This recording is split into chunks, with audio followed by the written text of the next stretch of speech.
A atração a seguir é recomendada para todas as idades.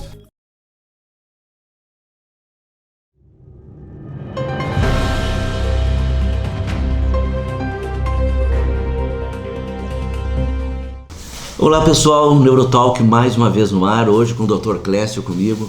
Vamos novamente abordar o assunto da condição autista e hoje é um tema bem interessante, né? É um tema que você fique sentado, se ligue, porque temos que ficar de olho tanto na criança como também quando é no diagnóstico tardio. Hoje vamos falar sobre sexo na condição autista. É interessante porque nas minhas redes sociais eu publiquei uns 2 vídeos e o pessoal falou muito da importância disso e realmente é um tema muito pertinente, tanto para a questão do adolescente, na questão autista, que é um momento em que aflora essa questão da sexualidade, como para o diagnóstico tardio, porque as pessoas de uma forma geral elas têm uma percepção de que o indivíduo na condição autista ele não tem vida sexual. Isso é um erro. Tá, isso é começa errando aí já começa errando por aí, tá? Até porque sexo é uma questão biológica, tá? Então você tem uma reação natural do teu contexto biológico. E quando você fala da condição autista, principalmente de nível 1 e nível 2 de suporte, você está falando de indivíduos que sim podem ter a escolha de viver um relacionamento, de construir uma relação a 2 e que vão ter uma vida sexual plena, porém com características diferentes, tá? O que significam essas características diferentes, Cel? Na idade adulta, você vai poder perceber algumas pessoas na condição autista em que não vão ter a questão sexual como um foco, como no mundo neurotípico, certo. Tá? Por quê? Existe uma propriocepção que é uma percepção interna de reações, de sensações que nem sempre o indivíduo na condição autista ele sente. E isso é um gatilho inicial para a questão sexual, tá? Você vai sentindo o teu corpo reagir, tu vai sentindo o teu corpo ter o desejo, ter a vontade. Isso mesmo na idade lá dos 17, 18, quando começa a florar, quer dizer até menos, né? Até menos, tá? Então nem todo autista vai ter essa sensação corpórea que vai fazer com que ele tenha essa inclinação. Então o que acontece? O parceiro da pessoa na condição autista, ele muitas vezes vai ter que estimular, vai ter que chamar, vai ter que buscar essa pessoa para que esse ato sexual aconteça. E que desperte nela a vontade. E que desperte nela. O contrário também acontece. Nós vamos ter indivíduos na condição autista que vão ter uma inclinação maior e mais intensa para a questão sexual. Por quê? Porque o ato sexual para alguns autistas, ele passa a ser um regulador. Então, não só o contato com a pessoa que ele elege para estar partilhando a vida dele, mas a própria sensação de prazer que o ato sexual gera, ele faz uma autorregulação no indivíduo na condição autista. Então, você vai ter um grupo de autistas que sim vão intensificar essa vontade pelo seu ato sexual. Isso não tem uma conotação de mudança de parceria, de ter vários parceiros, não. É pelo ato sexual em si com o parceiro que foi eleito. E a própria pessoa na condição autista ela é mais seletiva também, né? Sim, a proximidade de uma relação mais íntima, eu não estou falando agora de sexo, de proximidade, existe uma seletividade, existe aquilo que a gente chama das pessoas de suporte, né, em que eu me sinto com confiança, eu me sinto bem ao lado dessa pessoa, então eu vou lá e me aproximo. Essa pessoa ela pode ser um familiar, e depois na idade adulta ela pode passar a ser ou a esposa ou o marido, e isso gerar uma dinâmica dentro dessa questão sexual. E aquelas pessoas que não gostam nem que se toque, porque tem umas pessoas com condição autista que não gostam nem de abraçar, né? Excelente pergunta, porque nós temos também dentro da condição autista indivíduos que anulam o processo da sexualidade. Eles não têm... Total. Total. Existem indivíduos que não têm nenhum tipo de desejo, nenhum tipo de interesse pelo contato sexual, assim como vão ter indivíduos que vão ter as suas figuras de suporte, porém não num relacionamento tão próximo, Sim. um relacionamento mais distante. Então, o número de indivíduos na condição autista que zeram o ato sexual, ele é um percentual grande, ele não é um percentual... Não é pequeno. Ele não é pequeno, tá? Então a tua pergunta foi legal. Então nós temos o grupo dos que anulam, temos o grupo que precisa ter uma estimulação para ter esse processo sensorial, nós temos o grupo das pessoas na condição autista que tem na questão sexual uma forma de regulação, tá? E se sente bem com aquilo, né? E se sente bem com aquilo. E nós temos o grupo que é a questão da identificação de gênero, que é uma outra característica na condição autista. Então nós temos o indivíduo que vai buscar uma questão homossexual, vai buscar uma questão bissexual, o transexual, ele também ele acontece na condição autista de uma forma um pouco mais intensa do que na neurotípica. Podemos dizer que é mais difícil até para ele, sim? Porque será o que ele vai saber, o que é o meu gênero, o que eu me sinto, como eu me sinto? Na verdade, assim, existem algumas teorias que falam a respeito, mas não existe nenhum estudo concreto que justifique o porquê dessa busca alternada do gênero, tá? Mas o fato é que essa questão do gênero na sexualidade da condição autista, ela acontece numa incidência maior.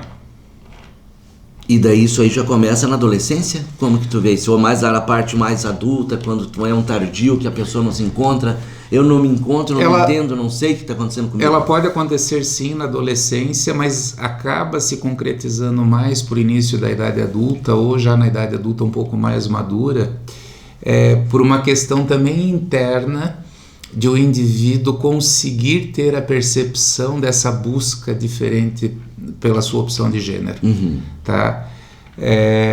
Mas você também tem os adolescentes que já na adolescência vão manifestar isso. E dentro da questão sexual tem um item bastante importante, resgatando aquilo que eu te coloquei, né, de que sim, existe sexualidade, isso tem que ser valorizado. O número de abusos sexuais em indivíduos autistas, ele é muito alto. Por quê? Porque o indivíduo autista, ele nem sempre consegue interpretar a intenção do outro, ele tem uma ingenuidade em termos de definir a atitude que o outro está tendo. Então, educar sexualmente uma criança e um adolescente na condição autista é bastante importante para você conseguir desenvolver nesse indivíduo um mecanismo de defesa. De entendimento, né? Exatamente. Ver essa maldade que ele às vezes não consegue ver. Exatamente, tá? Além do que, essa educação ela é importante. Meninas continuam menstruando na condição autista, o processo de gravidez ele pode acontecer na condição autista como em qualquer outra pessoa. Então, assim, é extremamente relevante se ter claro que o processo de desenvolvimento sexual de uma pessoa na condição autista, independentemente de como é o funcionamento dela, tenha que acontecer para que tanto essa pessoa na condição autista quanto seus familiares não acabem caindo em algumas armadilhas e gerando um desconforto e um trauma que é desnecessário. O resto da vida, né, Lei? E o que os pais devem fazer? Como chegar nessa criança? Qual o momento mais certo para eles conversarem? Tua pergunta porque assim, eu tô reagindo dessa forma porque, veja, o processo de educação sexual no mundo como um todo, ele é muito deficitário. A conversa em si. Conversar com filhos sobre a questão sexual é uma coisa muito difícil. Então, fale com a tua mãe, fale com o teu pai, e um joga pro outro e no final fica a criança perdida no meio. Exatamente. Ou quando isso sem ter condição autista ou nenhuma. Quando tem aquela narrativa, não vamos falar nada sobre isso, né, que é a mais comum. Então, o que precisa se trabalhar é um processo gradativo. A primeira coisa, falar sobre o corpo, como é que o corpo funciona, bem biológico. Bem biológico, quando começam as mudanças, né, Clécio? Exatamente. Está crescendo pelo, está aumentando o tamanho, está crescendo os seios. Vai entrar menina, no ciclo menstrual, o que é menstruação e tal. Depois falar sobre o contexto dessas abordagens, como que elas acontecem, por que elas acontecem, permitir com que os seus filhos tenham contato com algumas informações jornalísticas que volta e meia nós nos deparamos, tá? A leitura, levar ao seu filho materiais, textos, livros, obviamente compatíveis com a faixa etária, compatíveis com o desenvolvimento. Interpretar esses textos, esses livros com seus filhos é importante. Procurar estar a par daquilo que acontece na vida do seu filho. Participar da vida, né? Participar, tem um componente que a gente tem que resgatar. O indivíduo na condição autista tem uma relação com eletrônicos muitas vezes mais intensa até do que o neurotípico. Então você saber o que o seu filho está processando e o se que ele está vendo também ali, né? Exatamente. Porque tu pode entrar numa linha que vai partir por uma coisa totalmente deturpada. Exatamente, tá? E aí o que vai acontecer? Essa criança, esse adolescente que vai passar para a vida adulta, ele vai estar mais preparado para, se ele tiver um parceiro, ele poder lidar com a sua característica dentro do relacionamento, porque que nem eu te coloquei há pouco. Se você tem um grupo de autistas que tem uma dificuldade maior de sentir através da sua sensação aquilo que desperta, aquilo que leva para a questão sexual, nós vamos ter desdobramentos. Então, por exemplo, no caso do homem, nós podemos ter quadros de impotência, porque o desejo ele não é despertado. Nós podemos ter quadros de ejaculação precoce, porque ele sabe que o interesse dele é reduzido, mas ao mesmo tempo ele se cobra porque ele tem que ter uma relação com a parceira. Isso é social, tá? A mulher, ela vai ter uma evitação porque o desejo dela é baixo. Se o desejo dela é baixo, a excitação dela vai ser baixa. Então, o libido já está lá embaixo mesmo. A libido vai reduzir, consequentemente, desejo e libido baixo, você vai ter uma mulher que vai ter uma dificuldade para ter um orgasmo. Então, essa educação, ela vai instrumentalizar para um futuro de uma idade adulta, essa mulher e esse homem, no mínimo, terem uma consciência do seu funcionamento, tá? E aí, dentro de um relacionamento, buscar o melhor caminho para poder ter uma vida sexual saudável e legal. Tá? Seja sozinho, buscando isso, ou seja... E que sintam prazer, né? E que sintam prazer. E se é um casal de autistas? Tu já chegou a atender um casal? Vários. Porque não é fácil daí, é mais difícil ainda. São duas pessoas diferentes, né? Bem diferentes. Mas tu sabe que existe aí um facilitador, tá? Porque quando você fala de um casal neurodivergente, você fala de duas pessoas que conseguem reconhecer as características um do outro com mais facilidade, tá? Entendi. E esse casal neurodivergente, não que isso aconteça sempre, mas ele passa a ter um pouco mais de facilidade de provocar ajustes nessa dinâmica do dia a dia, inclusive na dinâmica sexual. É claro, se for um casal que se permita conversar, que se permita estar se trabalhando dentro daquele contexto. As maiores dificuldades, elas estão presentes quando você tem uma das partes neurodivergente e outra neurotípica. Por quê?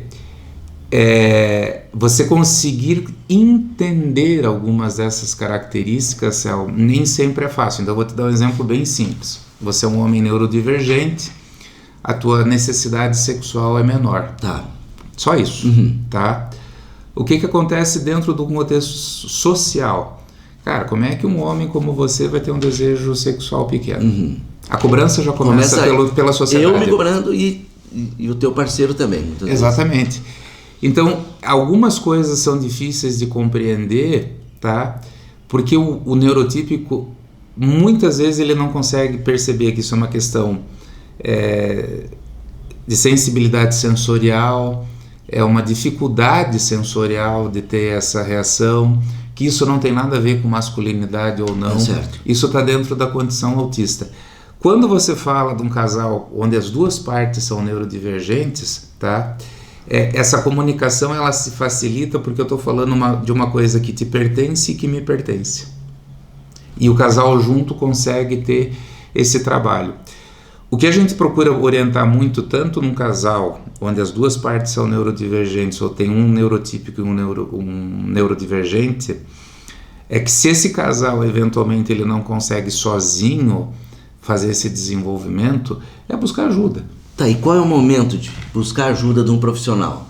Um psicólogo No nós temos a momento, nossa clínica, né? No momento, Céu, em que as duas partes percebem que alguma coisa não está caminhando legal. Certo. Isso já do casal. Do casal. E os pais? Para levar o filho, lá está começando essa puberdade, está começando a aflorar. Hoje, quando você fala do autismo na criança e no adolescente, normalmente você já está falando de um indivíduo que está sendo acompanhado terapeuticamente. Certo. Então ele já vem naquela... Ele já vem sempre crescente. Isso, ele já vem nesse processo. Então, o que se sugere? Os pais conversarem com a equipe, para junto com a equipe definirem qual é a melhor estratégia, qual é o melhor tempo de isso estar sendo conduzido. Claro, o mundo não é cor-de-rosa, nós temos uma estatística gigante de crianças e de adolescentes que não têm acompanhamento terapêutico. Zero. Zero. Tá? Por quê? Justificativa. São poucos os municípios que têm um serviço especializado oferecido. Uhum. O serviço particular é um serviço caro, tá? Então não é por um dia só, não é por um dia só, acompanhamento, né? É um acompanhamento, tá? Então, quando isso acontece, procurar dentro do recurso que o município oferece, porque algum tipo de recurso esse município ele vai oferecer, tentar buscar alguma orientação com algum profissional para começar um start em que esses pais vão estar trabalhando isso com a criança. Porque não é também só o psicólogo ou a equipe, os pais têm que fazer a parte deles dentro de casa. Céu, a condição autista, a família tem um papel fundamental. Porque a maior parte do tempo o adolescente, criança, a pessoa estão em casa, né? E é um papel que não é um papel terapêutico, tá? O papel de pai e mãe é respeitar a pessoa na condição autista, acolher essa pessoa, não esquecer que independente de qualquer coisa é filho. Então esse filho precisa ser amado, tá? E quanto mais esse papel é executado pela família, mais solidez e segurança essa criança, esse adolescente na condição autista tem, e ele se sente mais capaz de poder continuar o processo de vida dele. Na questão do adulto, a questão é muito do marido e da mulher. Uhum. Os dois, independente às vezes de uma dificuldade sexual que estão vivenciando, existe todo um contexto que é muito bem preservado, existe um amor que é muito bem preservado. Então esse casal juntos eles podem buscar meios, tá, para tentar desenvolver e implementar algumas das questões da sua sexualidade. São 3 graus, né? 1, 2, 3. Sim. Nível de suporte 1, nível de suporte 2 e 3. Qual que é o mais difícil? É o 3? O nível de suporte 3, o indivíduo ele precisa mais ainda de uma sustentação. Bem maior. Bem maior, tá? Veja, não significa que esse nível de suporte 3 ele também não vai ter a sexualidade dele, tá? E uma coisa que acontece na condição autista são as comorbidades, que não são incomuns. Então, se você tem um nível de suporte 3 com uma deficiência intelectual, você vai ter um caminho de desenvolvimento dessa sexualidade. Se você tem um nível de suporte 3 com inteligência preservada, mas com algum transtorno mental associado, você vai ter um outro caminho. O que tem que estar claro? A questão sexual ela não vai deixar de existir. Ela vai estar presente. Vai estar presente, tá? Na vida da pessoa. Ou ela vai estar presente de uma forma neutralizada, ou ela vai estar presente de uma forma exacerbada ou reduzida, tá? Mas ela vai estar presente. Então, essa preocupação ela tem que estar em todos os níveis. E tem que estar bem atento, porque, como tu falou, ela pode ser demais, muito, que isso também vai prejudicar essa criança, né? Ou esse adolescente. Que só pensa naquilo. Porque tem criança que só pensa nisso, e às vezes novo já, né? Sim, e pode Que acontecer. a cabeça vira nisso e daí, aquilo que tu falou, cuida do celular. Quando vê, tá vendo coisas que não casa para a idade. Exatamente. E não é para dizer que isso é normal, porque não é normal. Não é saudável. Não é saudável, né? Tá? E não é saudável nem para criança ou para o adolescente ou para o adulto. Acaba não sendo saudável para a família, tá? Mas também não pode ser tratado como algo monstruoso. Uma aberração, não é uma aberração. Não, tá? É um processo natural. Até porque nós estamos falando de coisas aqui, gente, que isso tem que estar muito claro, que podem estar presentes na vida de qualquer ser humano, dentro ou fora da condição autista. Certo. Tá? Nós estamos falando de coisas que várias famílias com filhos fora da condição autista convivem no seu dia a dia. Então, assim, se você trabalhar isso como uma questão catastrófica, a situação fica muito pesada, tá? Então, assim, é uma situação que precisa ser observada e trabalhada? Sim, isso não se discute, mas precisa ser trabalhado com uma boa orientação técnica, de uma forma harmoniosa, sem construir sobre isso uma guerra dentro de casa, porque a situação fica cada vez pior, tá? A questão é, qual é a dificuldade que está se vivenciando? É essa, ok. Então, vamos trabalhar isso aqui. Vamos trabalhar sobre essa... O problema maior está aqui, vamos aqui, né? Vamos trabalhar sobre essa condição. Tá, e o que tu deixaria para o pessoal de casa, assim, com um recado final, que o nosso tempo voa, né? Para os pais, para a família, para a pessoa que está nessa condição autista, que está nos vendo também. Gente, eu acho que eu poderia deixar alguns recados aqui, Sal. Vamos listar. Vamos listar. O primeiro para pais com filhos pequenos ou entrando na adolescência. Vocês precisam ter muita clareza e a certeza absoluta de que o elemento sexual ele faz parte da vida dos filhos de vocês. Ponto. Tá? Então isso não pode ser negligenciado, isso não pode ser colocado debaixo do tapete. Isso precisa ser trabalhado, eu reitero. O índice de abuso sexual em crianças e adolescentes na condição autista é muito alto, tá? E esse muito alto, ele vem muitas vezes por uma negligência de se educar esse filho, tá? Ok? De fazer ele entender. Exatamente, né? Ok? Ele tem uma dificuldade de compreender a intenção do outro, ele tem uma ingenuidade, tudo isso está dentro da condição autista. Agora, a partir do momento que você faz um trabalho preventivo, em que você orienta, você educa e tal, você consegue ter uma redução importante desse risco. O segundo fator, nós estamos falando de seres humanos, tá? E se você consegue trabalhar e desenvolver a sexualidade do seu filho de uma maneira saudável, você vai estar preparando esse filho que vai para a idade adulta a ter uma chance de viver a sua vida afetiva de uma forma muito legal. E ser um futuro pai ou mãe. E ser um futuro pai ou mãe. E conseguir passar isso para os filhos, né? Exatamente. Tá? O segundo recado é para o público adulto. Então, o público adulto ele precisa ter muito claro que sim, ele vai poder ter, dentro do seu relacionamento, uma resposta sexual diferente, funcionalmente falando, tá? Que pode estar um pouco aquém, um pouco abaixo ou um pouco acima. E que esse ajuste ele é muito possível, tá? Considerando que no momento em que o indivíduo na condição autista ele estabelece um relacionamento com o outro, esse relacionamento ele é sólido, ele é mais concreto. Então existe uma confiança maior na relação de parceria e isso pode ser muito bem trabalhado e ajustado para também esse casal que está na idade adulta ter um relacionamento sexual pleno e feliz. Tá? A conclusão dos dois recados. Nós precisamos tentar buscar uma vida plena para quem está na condição autista. Isso é possível, desde que bem trabalhado. E é o que temos que fazer isso desde pequenininhos. Desde pequenininhos. E observar, né? Nós que temos nossos filhos, tem que estar cuidando, tem que estar vigiando. Até porque, assim, pais onde uma ou as duas partes estão na condição autista, geneticamente tem uma chance muito grande de ter um filho na condição autista, tá? Começamos com 25% de chance já. Tá? Então, assim, esse preparo ele é muito fundamental. Certo. Tanto para o casal quanto para essa prole que está vindo por aí. Clécio, muito obrigado. Acho que foi um programa assim, bem instrutivo. O pessoal que tiver dúvida, nós temos no rodapé o endereço da clínica, então vocês entrem em contato, façam suas perguntas. E a gente sempre está tentando trazer assim, um assunto bem relevante, que marque bem, né, Clécio? Para não criar tabu. Não criar tabu. Quebrando os tabus, vamos dizer assim. Exatamente. E semana que vem a gente volta com mais um assunto e muito obrigado. Gente, um abraço.